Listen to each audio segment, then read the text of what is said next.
Yo los quiero más, los amo. Muchas gracias. Gracias a todos, a todas.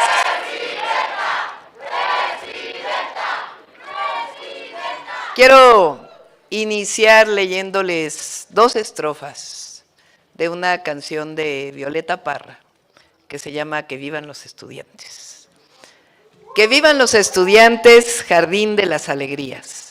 Son aves que no se asustan de ánimas ni policía. Y no le asustan las balas ni el ladrar de la jauría. Caramba y zamba la cosa, que viva la astronomía.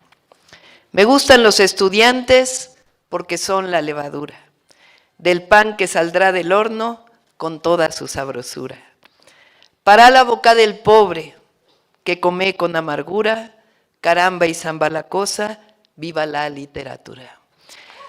La canción de Violeta Parra se la recomiendo si no la conocían desde hace tiempo, pero habla de lo que representan las y los estudiantes y lo que representaron durante un periodo de barbarie y autoritarismo, no solo en nuestro país, sino en los países de América Latina. Y hablo de estos o de estas dos estrofas. Una porque la primera habla del autoritarismo y cómo los estudiantes enfrentaron, las y los estudiantes, ese autoritarismo. Y la otra porque habla de que los estudiantes nunca deben olvidar a los que se quedaron atrás, a la pobreza y a todos aquellos que quizá no tuvieron el derecho a estudiar, pero que saliendo los estudiantes de sus carreras, no solo piensen en ellos mismos y en el desarrollo individual, sino piensen en el país, piensen en su sociedad y piensen sobre todo en cómo disminuir esas profundas desigualdades que dejó un modelo de desarrollo en nuestro país sumamente cruel, que estuvo diseñado para pensar exclusivamente en los de arriba y que se olvidó por décadas de los de abajo. Quiero también decirles que en efecto mi madre fue profesora de la Vocacional 7 y de Ciencias Biológicas. Pero en 1968 ella apoyaba a los estudiantes universitarios. Ella era estudiante de maestría y además era profesora. Terminando el movimiento estudiantil con la terrible masacre de Tlatelolco, ella fue expulsada del Politécnico Nacional por haber participado y por haber apoyado. Tuvo que empezar prácticamente de cero. Finalmente la Universidad Nacional, que en aquel momento con el rector Javier Barrosierra y posterior era mucho más abierta, tuvo la oportunidad de desarrollarse.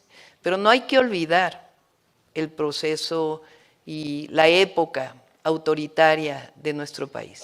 Y digo que no hay que olvidarla porque finalmente hacia adelante el único y los únicos que pueden garantizar que nuestro país siga bajo un régimen democrático es el pueblo de México, nadie más. De hecho, eso está establecido en el artículo 39 y 40 constitucional. 10 años después de 1968 tuve la oportunidad de entrar al CCH Sur en la Universidad Nacional Autónoma de México, en el 78. Era una época entonces donde las madres de los desaparecidos políticos hacían huelgas de hambre cada año para luchar contra el autoritarismo y la guerra sucia que se presentaba en aquella época.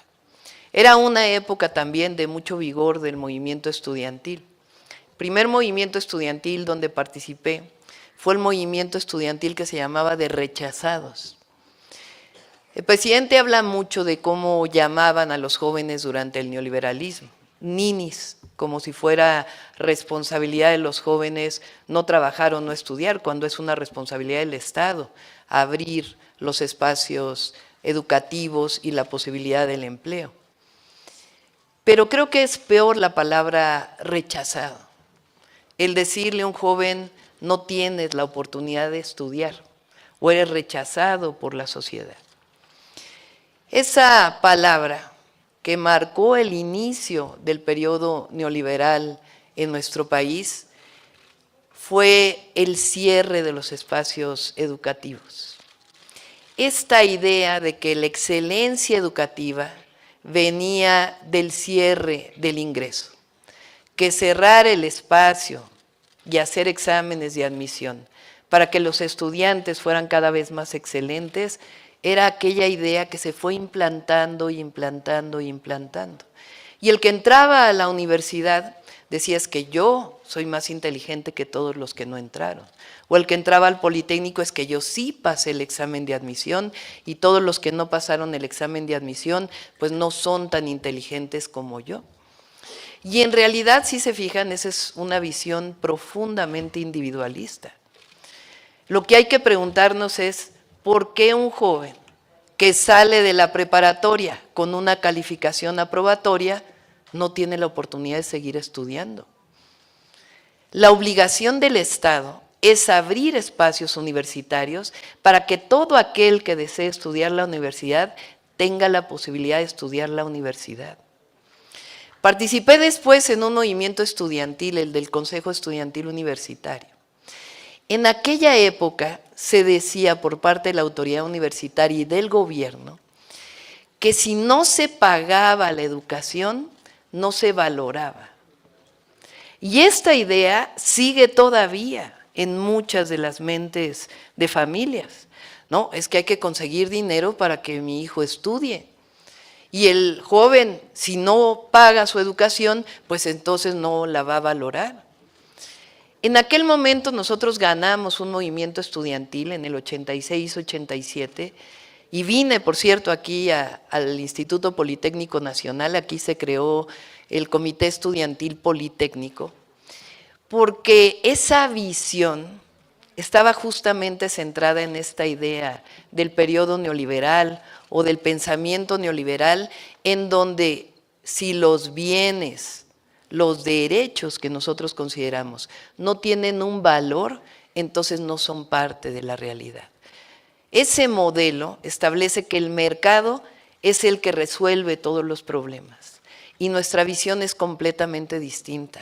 La educación no es una mercancía, la educación no es un privilegio para las familias que lo puedan pagar, la educación es un derecho establecido en el artículo 3º constitucional. Así lo peleamos en el 86-87, así lo pensé como jefa de gobierno y así lo vamos a hacer como presidenta de la República. Esta visión autoritaria,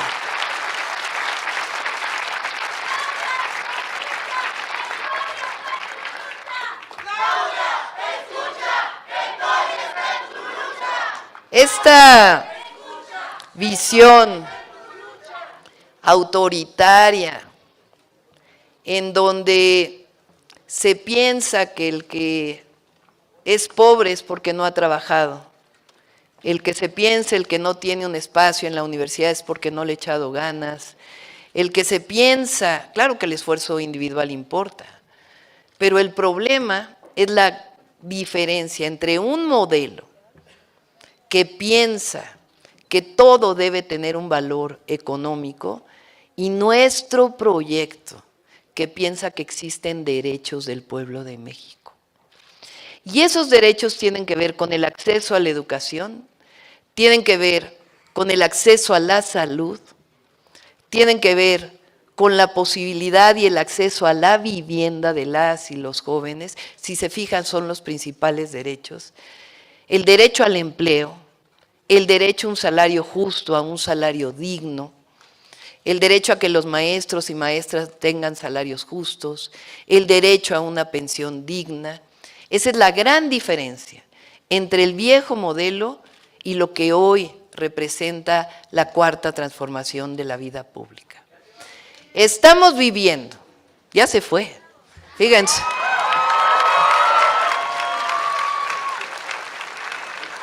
Nada más les voy a decir, hay más exgobernadores del PRI en la cárcel y prófugos de la justicia que en funciones, así que ustedes me van a decir si no se ha ido el PRI de nuestro país.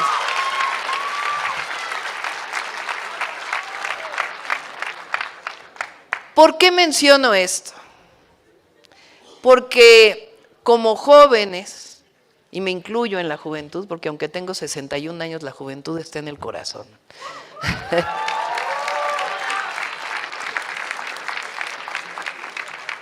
Que no vivieron este proceso de autoritarismo en nuestro país, que fueron capaces de acribillar estudiantes en una plaza pública por luchar porque liberaran a los presos políticos, por luchar en contra de la represión y los derechos, porque no vivieron quizá aquella época del cierre de los espacios educativos y tienen la gran posibilidad de estar viviendo ahora la cuarta transformación de la vida pública. Nunca debemos olvidar nuestra historia. A lo mejor dicen es que el 68 fue hace, se van a cumplir 56 años, creo. O a lo mejor dicen es que el movimiento estudiantil fue hace 40 años. Pero si no rememoramos de dónde venimos, tenemos la terrible posibilidad de que no sabemos a dónde vamos y por qué luchamos. Durante años, desde el 2000 y quizá desde el 88, que fue el primer gran fraude electoral de la época moderna, todos estos movimientos sociales se conjuntaron en la lucha por la democracia en nuestro país. Primero con el ingeniero Cuauhtémoc Cárdenas y después con el presidente Andrés Manuel López Obrador en el terrible fraude electoral del 2006, en la terrible compra de votos del 2012, hasta que el pueblo de México tomó conciencia y decidió cambiar el rumbo de la historia de México en el 2018. Y miren ahora, casi 6 años después de esta decisión fundamental del pueblo de México, cómo se ha transformado nuestro país. Tenemos hoy un presidente que dejó de mirar a unos cuantos, que mira principalmente por quien menos tiene. Tenemos un modelo que está sustentado en un pensamiento que se llama el humanismo mexicano, que tiene bases, que tiene causas, que tiene esencia. Ese humanismo mexicano tiene que ver principalmente con los grandes derechos del pueblo de México y tiene que ver con que por el bien de todos, primero los pobres. Lo podemos decir como prosperidad compartida, lo podemos decir con otro nombre. Pero la obligación de todo politécnico, de todo joven, es pensar que por el bien de todos y todas, primero el que menos tiene, la que menos tiene. ¿Por qué es obligación pensar en ello? Porque si no pensamos en ello, nos olvidamos de disminuir desigualdades y de acabar con la pobreza en nuestro país. ¿Y cómo se hace eso? Abriendo derechos y permitiendo que haya un desarrollo que sí genere empleos con iniciativa privada, pero que ponga por encima de todo el bienestar del pueblo de México. ¿En qué pensamos? Evidentemente en el derecho a la educación, en el acceso al derecho a la salud, en la vivienda, decía. Y en eso se sustenta el programa que estamos presentando en lo que llamo el segundo piso de la cuarta transformación. ¿Por qué le llamo segundo piso de la cuarta transformación?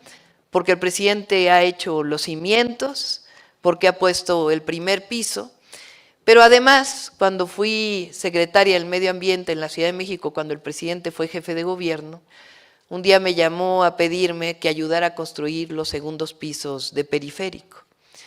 Y cuando recibí el bastón de mando del movimiento por parte del presidente López Obrador, recordé aquel momento y pensé, no me toca, nos toca a todos y a todas construir el segundo piso de la cuarta transformación. Y ese segundo piso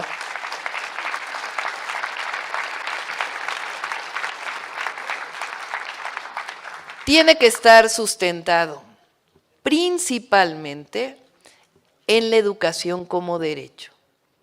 ¿Y por qué lo digo? Porque el derecho a la educación abre otros derechos.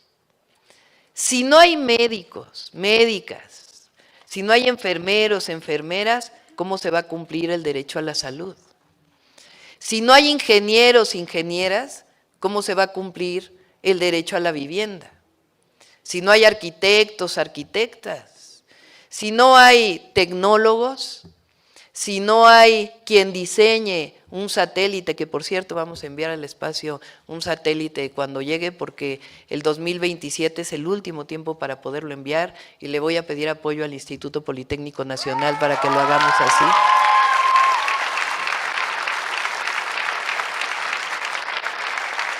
¿Cómo vamos a hacer posible que el Internet sea accesible para todos y para todas? Si no hay historiadores, historiadoras, ¿quién va a seguir escribiendo la historia de México? Si no hay pedagogos y pedagogas comprometidas con la transformación, entonces ¿quién va a diseñar los planes de estudio actuales y del futuro?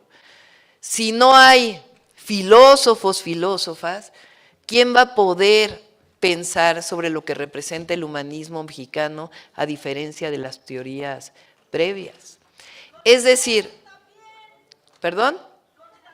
Contadores también, si no hay contadores, contadoras, que piensen, economistas, abogados, que piensen en una abogacía distinta, que piensen en la administración pública, que piensen en el desarrollo del país. Entonces, ¿con quién vamos a seguir haciendo la transformación? Por eso el derecho a la educación es sustantivo. Y por eso cuando fui jefa de gobierno dedicamos una buena parte a la educación pública. ¿Qué fue lo que hicimos? Una beca universal para todos los niños y niñas de educación pública. Fíjense lo que se pensaba antes.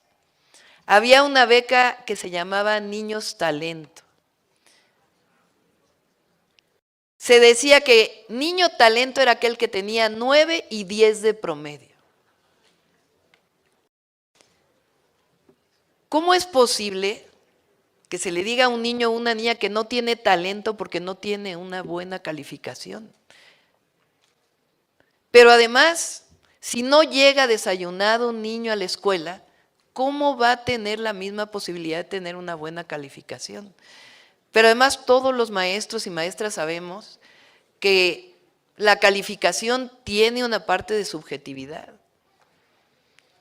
Y cuando solo se daba una beca a un porcentaje por calificación, ¿qué es lo que pasaba? Repito, no es porque no se requiera el esfuerzo personal, claro que es importante, pero ¿qué es lo que pasaba? Dividió en el salón de clases entre el que tiene beca y el que no tiene beca. Porque además el que tenía beca tenía acceso a otras oportunidades en la ciudad. Y siempre dije, ¿por qué un niño que tiene 7 de promedio no se le debe apoyar si no llega desayunado a la escuela o si tiene problemas en la familia y por eso no puede obtener una buena calificación? Y entonces decidimos hacer una beca universal y cambió la educación pública en nuestra ciudad. Hoy los niños y las niñas tienen una actitud distinta, pero además se apoya a todas las familias que envían a sus hijos a la educación pública. ¿Por qué a la educación pública? Porque el gobierno, el Estado mexicano, tiene obligación de que la educación pública sea la mejor de todas las educaciones. Está bien que haya educación particular, pero para eso está la iniciativa privada. A quien le corresponde la educación pública, pues es justamente al Estado mexicano y al gobierno que está en ese momento en funciones.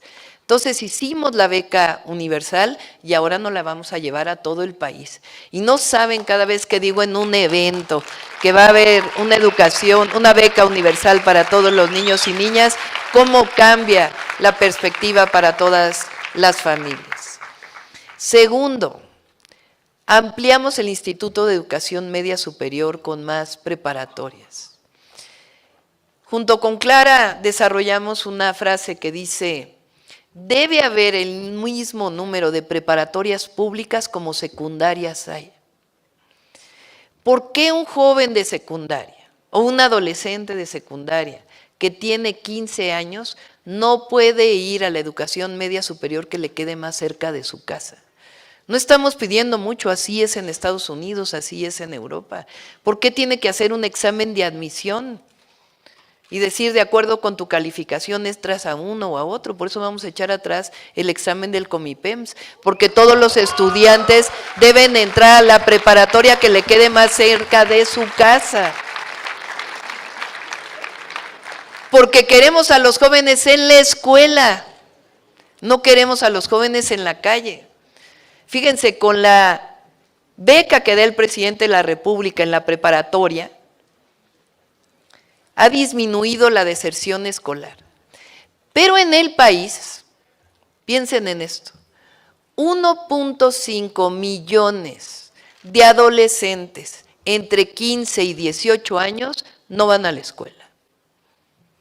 ¿Qué hacen esos jóvenes que todavía no tienen la posibilidad de trabajar? Y eso que ha aumentado, antes eran más. Sea porque dejaron la escuela o porque no tuvieron la posibilidad de entrar. ¿Qué tenemos que hacer? Que ningún joven se quede en la calle. ¿Queremos a los jóvenes en la calle o en la escuela? Los queremos en la escuela, los queremos en el aula. Y para ello también hay que transformar los planes de estudio de la educación media superior, que le permitan a la joven, al joven, estar felices, estar contentos, aprender literatura, aprender artes, tener educación física y al mismo tiempo aprender matemáticas, aprender ciencia, pero permitirles que terminen la educación media superior y terminando de ahí que tengan la posibilidad de estudiar la universidad. Un joven que hace un examen de admisión y no entra a la universidad, ¿cómo se siente? Frustrado, triste, no tengo capacidad.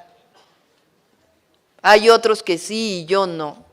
Cuando en realidad es que el presidente ha abierto universidades Benito Juárez, pero todavía hacen falta más universidades.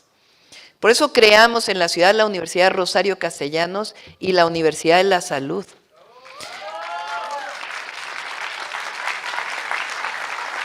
Hoy 50,000 jóvenes que antes no tenían derecho a la educación, tienen el derecho a la educación. Y fíjense, el primero y segundo año de la Rosario Castellanos, que tiene 22 carreras, maestrías, doctorados, la Universidad de la Salud, donde ya ha habido egresados, al principio era como la quinta opción. Si no entraban a la UNAM, si no entraban al Poli, si no entraban a la UAM, si no entraban a otra universidad, entonces se iban a la Rosario Castellanos. Hoy la Rosario Castellanos es primera opción del 70% de los estudiantes que entran, porque también es un modelo educativo distinto. ¿Qué tenemos que hacer como presidenta de la República? Pues hacer más preparatorias, consolidar la educación media superior, vincularla con la secundaria, no hacerla separada y al mismo tiempo trabajar con el Politécnico, con la UNAM, con la UAM, con las universidades de los estados, para que haya más matrícula educativa. Y para ello nos vamos a llevar también la Universidad Rosario Castellanos y la de la Salud a ser universidades nacionales, para que en el rincón más apartado de la República, un joven que quiera acceder a la universidad tenga derecho y tenga un espacio en la universidad pública. Con un adicional, nos vamos a poner aquí de acuerdo con Arturo, con el director del Poli, porque todas las universidades e institutos de educación superior deben ser gratuitos, no debe haber colegiaturas. ¿Y saben por qué? Porque la educación es un derecho. Cuando hay colegiatura, ¿qué es lo que pasa? Pues que solamente la puede pagar algunas familias y hay otras familias que no la pueden pagar. Por eso la educación como derecho va a ser esencia del próximo gobierno. Vamos a crear más preparatorias, más universidades y vamos a hacer la universidad y los institutos técnicos totalmente gratuitos, públicos, para que todo joven que quiera estudiar la universidad tenga esa posibilidad. Vamos. Plazas para maestros también, porque si se crean más universidades, pues obviamente va a haber más plazas para maestros. Así es.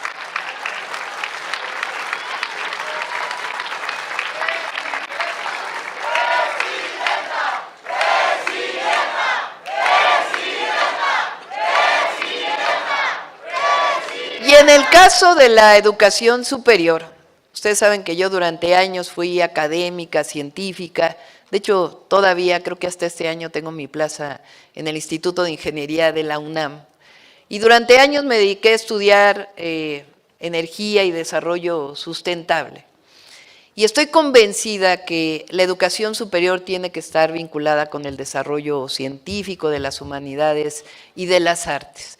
Y esa va a ser una parte fundamental también de nuestro próximo gobierno. Yo lo dije en el Zócalo de la Ciudad de México, vamos a hacer de México una potencia científica y de la innovación que nos permita que el desarrollo sea también sustantivo al desarrollo de la ciencia y de la tecnología.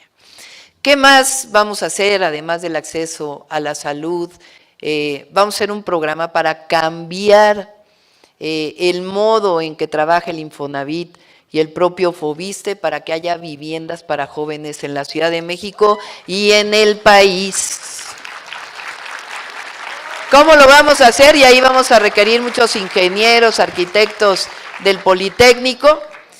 El Infonavit va a construir por sí mismo las viviendas, no necesariamente va a ser contrataciones. Y eso nos va a permitir potenciar la vivienda de una manera que no se ha hecho en la historia de México, además vivienda cerca de los centros de trabajo. Quiero terminar, porque ya ha sido muy largo este evento, con dos cuestiones. La primera, el desarrollo tecnológico del país tiene que ser sustantivo también al desarrollo del país. No solo se trata de que haya inversión privada, que es fundamental. Se trata de que haya tecnología nacional y que haya innovación nacional vinculada también al sector productivo. Entonces, no solo es traer inversión extranjera que maquile y después exporte o tenga algún vínculo en cadenas productivas con la iniciativa privada nacional, con empresarios nacionales, sino que se trata de incorporar la innovación y la tecnología en el desarrollo productivo de nuestro país. Y para eso la educación superior y la ciencia tienen que estar vinculados con ello. Estamos trabajando, se los voy a poner en este video, en un modelo de polos de desarrollo de bienestar para nuestro país. Ustedes saben que el Tren Maya, el Tren Interoceánico, no solamente son proyectos estratégicos en sí mismos, sino que tienen asociados 12 polos del bienestar y el desarrollo de los puertos de Salina Cruz y de Coatzacoalcos. Además de esos 12 polos, nosotros estamos planteando 12 polos del bienestar, 10 polos del bienestar al menos en distintos lugares de la República, a través de un ordenamiento territorial, en donde hay agua, en donde hay potencialidad de recursos naturales, qué tipo de industrias deben desarrollarse de acuerdo con el ordenamiento territorial, y asociado a ello estamos planeando 100 parques industriales en el país para potenciar el desarrollo industrial en México, lo cual va a dar una cantidad de empleos muy importante. Pero esos polos de desarrollo y esos parques industriales se llaman polos de bienestar porque lo que queremos es que no solamente se cree empleo, porque así fue el periodo neoliberal en nuestro país. El objetivo era creación de empleo independientemente del salario, al contrario, el salario se pauperizó, el salario mínimo cada vez alcanzaba para menos. La inversión tiene que ir acompañada de bienestar. ¿Eso qué quiere decir? Tiene que ir acompañada de buenos salarios, tiene que ir acompañada de escuelas cerca de los polos de desarrollo, tiene que ir acompañada de centros médicos, de atención médica, de salud, de hospitales, de vivienda, de infraestructura. Por eso son el desarrollo de los trenes de pasajeros y de trenes de carga, por eso es la cantidad de carreteras que vamos a desarrollar y por eso los puertos que vamos a desarrollar. Y les quiero dejar aquí este video, que es un video previo, nunca antes lo había presentado, son los receptores de este video.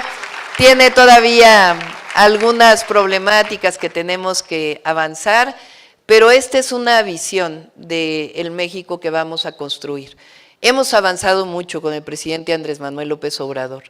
Es un hombre extraordinario y además siempre lo vamos a decir, es un honor estar con Andrés Manuel López Obrador, cosa que por cierto nadie más puede decir del otro lado, porque nadie puede decir que es un honor estar con Fox o estar con Calderón o estar con Alito o estar con cualquiera de ellos. Nosotros sí orgullosamente decimos, es un honor estar con Andrés Manuel López Obrador, pero además a este piso de la transformación, de pensar en el que menos tiene, de gobernar con el pueblo y para el pueblo, le vamos a construir este segundo piso que tiene que ver con ampliar los derechos del pueblo de México y diseñar nuestro país a partir de las vocaciones territoriales, de las vocaciones de recursos naturales, y va a poner a México en un potencial todavía mayor en términos de empleo, de bienestar y de desarrollo sustentable para el país. Aquí les dejo el video.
Apreciada comunidad politécnica, en encuentros tan importantes e históricos como este, es toda una tradición de nuestra alma mater alzar nuestra voz de júbilo, la voz que une a los politécnicos, nuestro famoso Huelum. ¿Listos?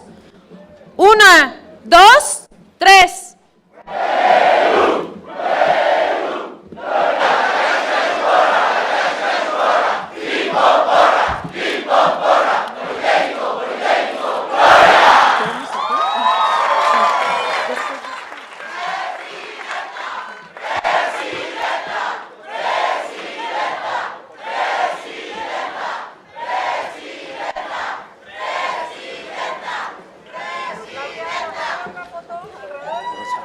Distinguidas invitadas, distinguido presidium, comunidad politécnica. Es así como damos por concluido este encuentro. Agradecemos